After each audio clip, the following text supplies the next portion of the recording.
ถึ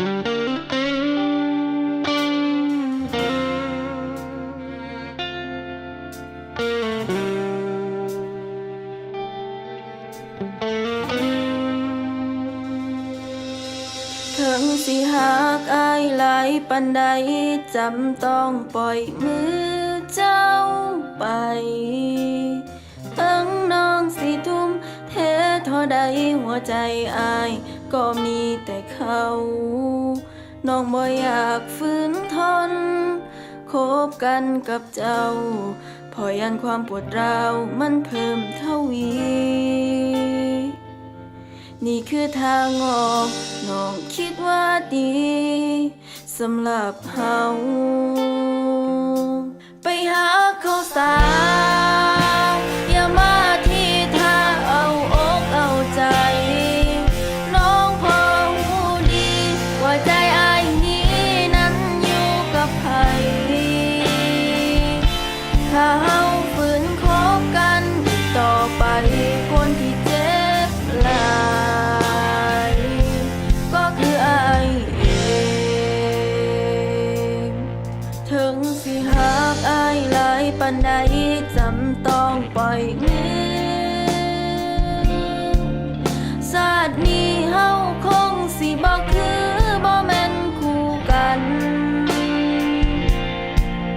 น้องมีความสุขที่ได้คบกับเจ้าแต่ทนเห็นอายเหงา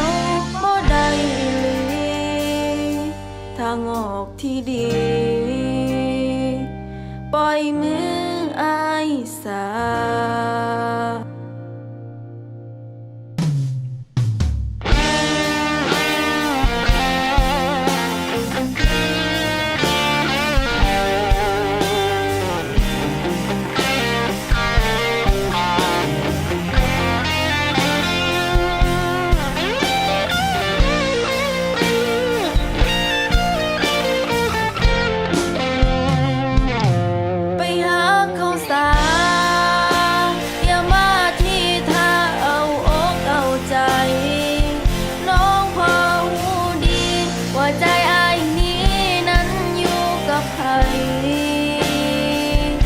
ถ้าเฮาฝืนคบกันอีกต่อไป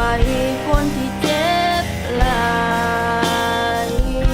ก็คืออายเองถึงสิหักอายหลายปานใด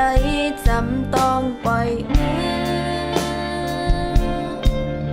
ชาตินี้เฮาคงสิบ่คือบ่แม่นคู่กัน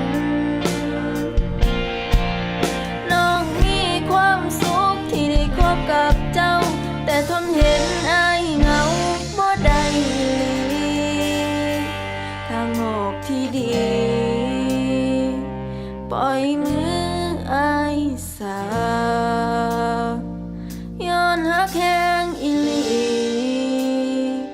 น้องจึงยอมปล่อยมือ